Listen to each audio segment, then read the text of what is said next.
Cilia doctor Sushila टागबोरे। लेखक परिचय। सुशीला टागबोरे जी का जन्म 4 मार्च 1954 में गांव बानापुर होशंगाबाद मध्य प्रदेश में हुआ। आपकी माता पन्नाबाई तथा पिता राम प्रसाद गवारी थे। आपने माता की प्रेरणा तथा आपने अपने अथक परिश्रम के बल पर नए कीर्तिमान स्थापित किए। आपकी कहानियाँ याथक परक है। टूटता वहम अनुभूति के घेरे संघर्ष कहानी संग्रह स्वाति बूंद और खारे मोती। यहाँ तुम भी जानो तुमने उसे कब पहचाना। हमारे हिस्से का सूरज काव्य संग्रह तथा रंग और व्यंग नंगा सत्य नाटक है।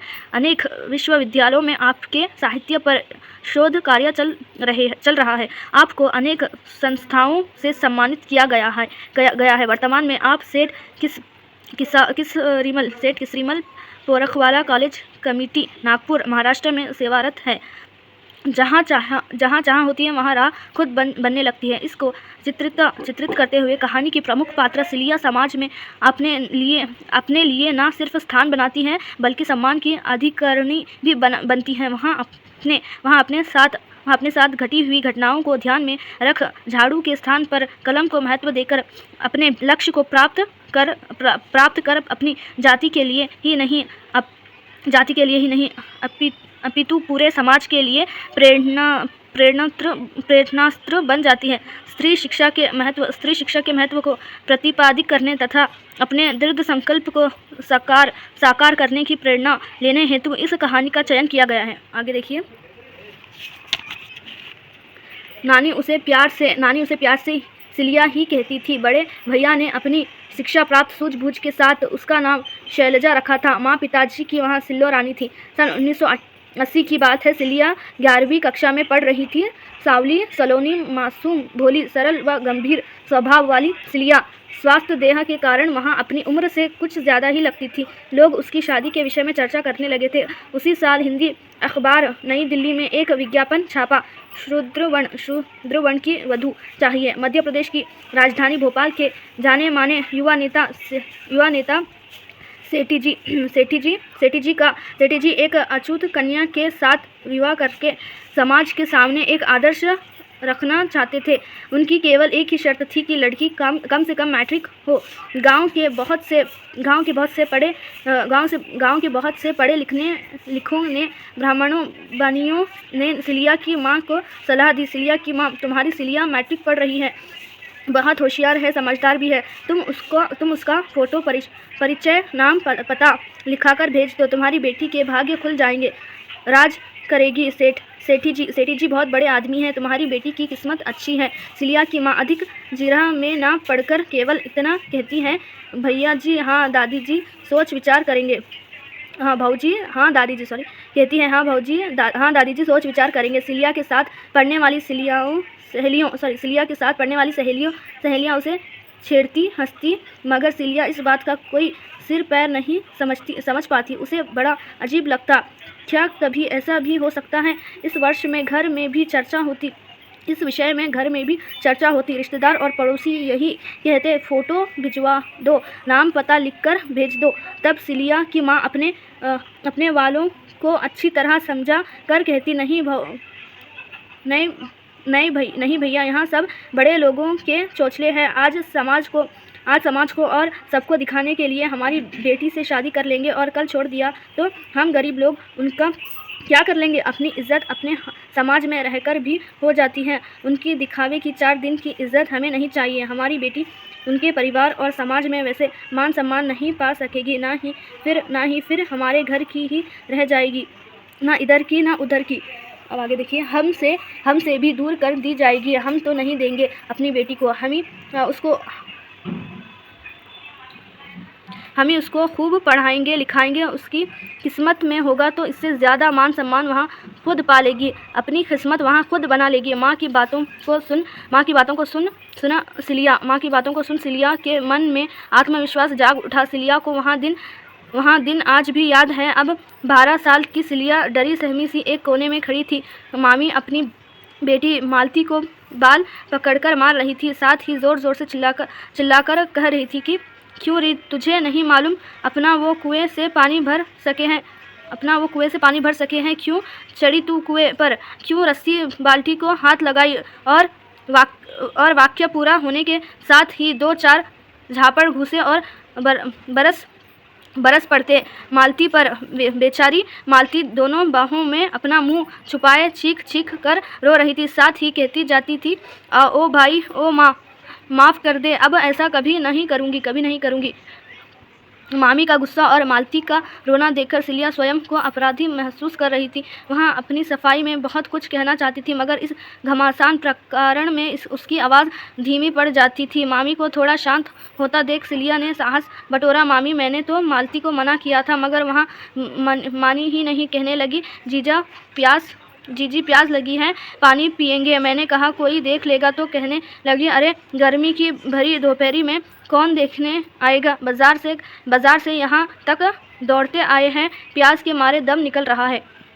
मामी बिफर कर बोली, घर कितना दूर था, मर तो ना जाती, मर ही जाती तो अच्छा रहता। इसके कारण उसने कितनी बातें सुनाई हैं। मामी सिर पर हाथ रखकर बैठ गई और बहुत देर तक मालती को कोसती रही। सिलिया अपने पैरों के पास की ज़मीन देखने लगी। सच बात थी, गडारी मोहल्ले के जिस कुएं से मालती ने पानी निकाल कर पिया था, वहाँ से 20-25 कदम पर ही मामा मामी का घर है, जिसकी रस्सी बाल्टी और कुएं को छू कर मालती ने अपवित्र कर दिया था। वहाँ औरत बकरियों के रेवड़ पालती है। गडारी मोहल्ले के अधिकांश घरों में भेड़ों बकरियों के पालने बेचने का व्यवसाय किया जाता है। गडारी मोहल्ले से लगकर ही 8-10 घर बंगी जाति के हैं। सिलिया के मामा मामी यहीं रहते हैं। मालती सिलिया की हम उम्र है, मगर हौसला और निडरता उसमें बहुत ज़्यादा है। जिस काम को नहीं करने की नसीहत उसे दी जाए, उसी काम को करके वहाँ खतरे का सामना करना चाहती। सिलिया गंभीर और सीधे सरल स्वभाव की आज्ञाकारी लड़की है। मालती को रोते देखा उसे खराब ज़रूर लगा, मगर वहाँ इस बात को समझ रही थी कि इसमें मालती की ही गलती है। जब हमें पता है कि हम अछूत दूसरों के कुएं से पानी नहीं भर सकते, तो फिर वहाँ जाना ही क्यों। वहाँ बकरी वाली कैसी चिल्ला रही थी, अरे भाई, दौड़ो रही, जा, मोड़ी को समझाओ, देखो तो, मना करने के बाद भी कुएं से पानी भर रही है। हमारी रस्सी बाल्टी ख़राब कर दी जाने। और मामी को डांटते हुए उसने कितनी बातें सुनाई थी। क्यों भाई, जाई सिखाओ हो तुम अपने बच्चों को, तुम अपने बच्चों को। एक दिन हमारे मूड पर मूतने की कहा देना। तुम्हारे नज़दीक रहते हैं तो क्या हमारा धर्म नहीं है? क्या मर्जी है तुम्हारी? साफ साफ कह दो। मामी गिड़गिड़ाती रही, भाई माफ़ कर दो, इतनी बड़ी हो गई है, मगर अकल नहीं आई उसको। कितनों तो मारूं हूँ, फिर भी नहीं समझे। और मामी वहीं से मालती को मारती हुई घर लाई थी। बेचारी मालती। सिलिया सोच रही थी, भगवान उसे जल्दी ही अकल दे देंगे, तब वहाँ ऐसा काम नहीं किया करेगी। इसका एक साल पहले की बात है। 5वीं कक्षा के टूर्नामेंट हो रहे थे। खेल कूद की स्पर्धाओं में सिलिया ने भी भाग लिया था, अपने सहपाठियों और कक्षा शिक्षक के साथ। वहाँ भी तहसील के स्कूल में गई थी। आसपास अनेक गांवों के विद्यार्थी टूर्नामेंट में भाग लेने आए थे। दूसरे दिन सिलिया की सप्ताहें आरंभ में ही होने से जल्दी ख़त्म हो गई। वहाँ लंबी दौड़ और कुर्सी दौड़ स्पर्धाओं में प्रथम आई थी। वहाँ अपनी खो-खो टीम की कैप्टन थी और उनकी खो-खो टीम भी उसी के कारण जीती थी। खेल कूद के शिक्षक गोकुल प्रसाद ठाकुर जी ने सबके सामने उसकी बहुत तारीफ़ की थी।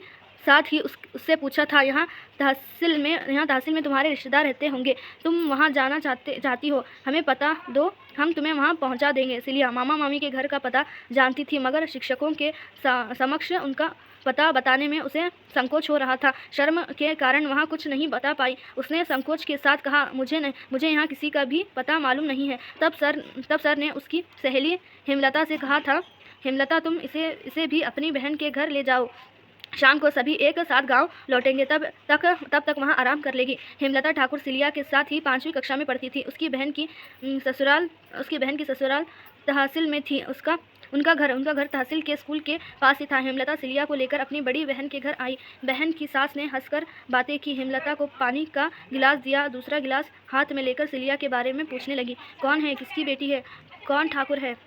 सिलिया कुछ कह न सकी। हेमलता ने कहा, मौसी जी मेरी सहेली है, हमारे साथ ही आई हैं। बहन की सास उसे गौर से देखते हुए विचार करती रही। हेमलता ने बताया, इसके मामा मामी यहीं रहते हैं, मगर इसे उनका पता मालूम नहीं है। मौसी जी ने हेमलता से सिलिया की जाति पूछी। हेमलता ने धीरे से बता दिया। जाति का नाम सुनकर मौसी जी चौंक गई। फिर स्वयं को संयत करके सिलिया से पूछा, गडारी मोहल्ले के पास रहते हैं? तब मौसी जी ने अतिरिक्त प्रेम जताते हुए कहा, कोई बात नहीं बेटी, हमारे भैया तुम्हें साइकिल पे बिठा के वहाँ छोड़ आएंगे। ऐसे कहते हुए मौसी जी पानी का गिलास लेकर अंदर चली गई। मौसी जानती थी कि उसे प्यास लगी है, फिर भी जाति का नाम सुनकर वहाँ पानी का गिलास वापस ले गई। सिलिया को प्यास लगी थी, मगर वहाँ मौसी जी से पानी मांगने की हिम्मत नहीं कर सकी। पानी मांगने पर क्या वहाँ देने से इनकार कर देती? सिलिया को यहाँ प्रश्न साल रहा था। मौसी जी के बेटे ने उसे गडारी मोहल्ले के पास छोड़ दिया था। आगे देखिए। सिलिया रास्ते भर कूदती आ रही थी। आखिर उसे प्यास लगी थी तो उसने मौसी जी से पानी मांग कर क्यों नहीं पिया? तभी उसे याद आया मौसी उसकी जाति के नाम से कैसे चौंक गई थी। मौसी के चेहरे का भाव उसके आंखों में तैर गया। कितने मुखौटे चढ़ा कर रखते हैं लोग। सिलिया को देखकर मामा मामी, मालती और सभी लोग बहुत खुश हुए थे, उससे बड़े उल्लास के साथ मिले थे। मगर सिलिया हेमलता की मौसी जी से मिली उनसे को भूल नहीं पा रही थी। शाम के समय मामा ने उसे स्कूल पहुंचा दिया था। बरसों पुरानी घटनाएं मस्तिष्क में भार खोद कर उथल पुथल मचा देती हैं। सिलिया का स्वभाव चिंतनशील बनता जा रहा था। परंपरा से अलग नए विचार उसके मन में आने लगे थे। वहाँ सोचती, आखिर मालती ने ऐसा कौन सा जुर्म किया था? प्यास लगी, पानी निकालकर पी लिया। फिर वहाँ सोचती, हेमलता की मौसी से वहाँ पानी क्यों नहीं ले सकी थी? और अब यहाँ विज्ञापन उच्च वर्ण का नवयुवक, सामाजिक कार्यकर्ता, जनता का नेता, जाति भेद मिटाने के लिए शुद्ध वर्ण की अछूत कन्या से विवाह समाज के सामने एक आदर्श रखने की बात यहाँ सेठी जी महाशय का ढोंग अडंबर है। यहाँ सचमुच वे समाज की परंपरा को बदलने वाले, सामाजिक बदलाव की क्रांति लाने वाले महापुरुष है। उसके मन में यहाँ विचार भी आया, अगर उसे अपने जीवन में ऐसी किसी महापुरुष का साथ मिला तो वहाँ अपने जाति समुदाय के लिए बहुत कुछ कर सकेगी। लेकिन क्या कभी ऐसा हो सकता है? यहाँ प्रश्न उसके मन से हटता नहीं था। साथ ही माँ के यार्थपूर्ण अनुभवी कथन पर भी उसे विश्वास था। मध्य प्रदेश की ज़मीन में सन 1970 तक ऐसी फसल नहीं उगी थी जो एक छोटे गांव की अछूत मानी जाने वाली भोली भाली लड़की के मन में अपना ऐसा विश्वास जगा सके, और फिर दूसरों की दया पर सम्मान, अपने निजत्व को खोकर दूसरों की शतरंज का मोहरा बनाकर रह जाना, बैसाखियों पर चलते हुए जीना नहीं कभी नहीं। हम क्या इतने भी लाचार हैं? आत्मसम्मान रहित है। हमारा अपना भी तो कुछ अहभाव है। उन्हें हमारी ज़रूरत है, हमको उनकी ज़रूरत नहीं। हम अनेक भरोसे क्यों रहें? हम उनके भरोसे क्यों रहें? अपना सम्मान हम खुद बढ़ाएंगे। सिलिया ने मन ही मन दृढ़ संकल्प किया, मैं बहुत आगे तक पढ़ती रहूंगी, उन सभी परंपराओं के मूल्य कारणों का पता लगाऊंगी जिन्होंने हमें समाज में अछूत बना दिया। मैं पद्य बुद्धि और विवेक से अपने आप को ऊंचा साबित करके रहूंगी। किसी के सामने झुकूंगी नहीं कभी अपना अपमान सहन करूंगी। सिलिया मन ही मन इन बातों का चिंतन मनन करने लगी। एक दिन अपनी माँ और नानी के सामने उसने बड़े दृढ़ निश्चय के साथ कहा, मैं शादी नहीं करूंगी, मुझे बहुत आगे तक पढ़ना है। माँ और नानी अपनी बेटी को ध्यान से देखती रह गई। नानी खुश होकर बोली, शादी हो या ना हो, मगर तू खूब पढ़ाई कर और इतनी बड़ी बन जा कि बड़ी जाति के बड़े लोगों के बराबर सब तेरा सम्मान करने लगेंगे। माँ मन ही मन मुस्करा रही थी, सोच रही थी, मेरी सिल्लो रानी को मैं खूब पढ़ाऊंगी। अछूत कन्या के साथ विवाह के विज्ञापन के साथ सिलिया को आंखों में वहाँ घटना बार तैर जाती थी। जब प्यास से उसका कंठ सूख रहा था और उसकी ओर बढ़ता हुआ पानी का गिलास एक केवल इसीलिए वापस हो गया कि वहाँ अछूत है, हिंदू होते हुए भी हिंदू नहीं है। प्यास ने उसे उतना विचलित नहीं किया जितना इस अपमानजनक व्यवहार ने। कौन जात है? पूछा गया यहाँ सवाल उसके कानों में निरंतर हथौड़ा मारता रहा। कुत्ता बिल्ली उस घर में बेरोक टोक आ जा रहे थे, पर उसे दहलीज पर ही हाथ के इशारे से रोक दिया गया था। इस व्यवस्था को मिटाने के लिए क्या कुछ भी नहीं हो सकता? क्या जीवन भर ऐसे ही जातिगत भेदभाव की प्रताड़ना के दुख भोगने पड़ेंगे? कदम कदम पर अपमान के घूंट पीने पड़ेंगे? यहाँ सब सोचकर उसके मस्तिष्क की नसें फड़कने लगी थी। सिलिया सोचने लगी थी, कैसे बदला जा सकता है इस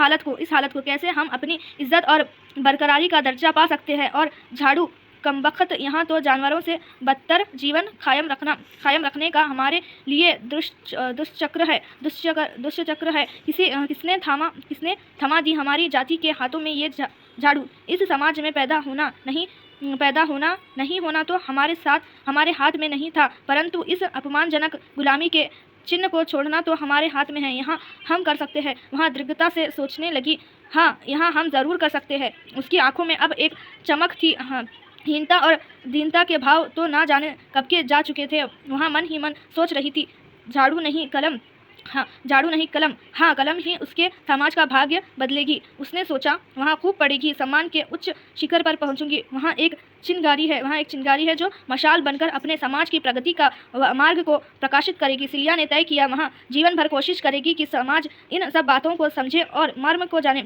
सम्मान और अपमान के भेद को समझे और सही रूप में सम्मान का हकदार बने। जहाँ चाह होती है वहाँ राह खुद बनने लगती है। यदि मन में दृढ़ निश्चय हो तो कठिन से कठिन रास्ता भी पार किया जा सकता है। समय बदलता रहता है, लोग उसकी रफ्तार को समझ नहीं पाते। जो इस बात को समझ लेते हैं वहाँ समय के साथ चलते हुए अपनी मंजिल पा लेते हैं। सिलिया समय के साथ कदम से कदम मिलाकर चलने लगी। उसने अपनी मंजिल को जान लिया। वहाँ देश के कोने कोने में जाकर सामाजिक जागृति का कार्य करने लगी। जब हम सिर्फ अपने लिए सोचते हैं तब अपने दायरे तक ही सीमित रहते हैं। जिनका सोच बड़ा होता है वे जात बिरादरी समाज और देश की सीमा से भी ऊपर उठ जाते हैं। सिलिया अपनी बिरादरी के साथ उन सब के लिए सोचने लगी थी जो सामाजिक विषमता, अछूत भेदभाव, अन्याय, अत्याचार और शोषण के पीड़ित है, जो अधिकारों से वंचित है, ज्ञान से वंचित है, जो अपने इतिहास और वर्तमान और अपने भविष्य से अनजान है। लगभग 20 वर्ष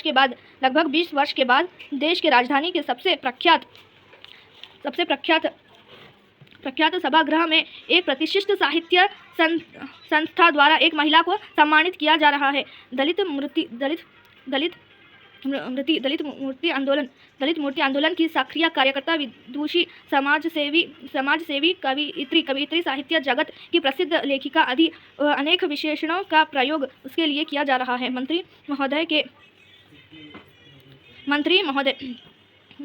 महोदय ने शाल, सम्मान पत्र, सम्मान स्मृति चिन्ह और पुष्पमाला से उस महिला का तालियों की गड़गड़ाहट के बीच स्वागत किया। स्वागत के उत्तर में महिला ने अपना भाषण आरंभ किया। सुंदर स्वर्ण एक युवती तत्परता के साथ उसके पीछे तश्तरी में शीतल जल का गिलास आदर भाव से लिए खड़ी है। भाषण देते हुए बीच में 2 घूंट पानी पीकर महिला पुरानी स्मृतियों में क्षण भर के लिए खो गई। फिर उसने गर्व के साथ अपने आसपास देखा, सामने बैठे विशाल जनसमूह को देखा और परिवर्तनवादी विचारों से परिपूर्ण अपना भाषण जारी किया। वहाँ महिला कोई और नहीं सिलिया थी। सिलिया थी।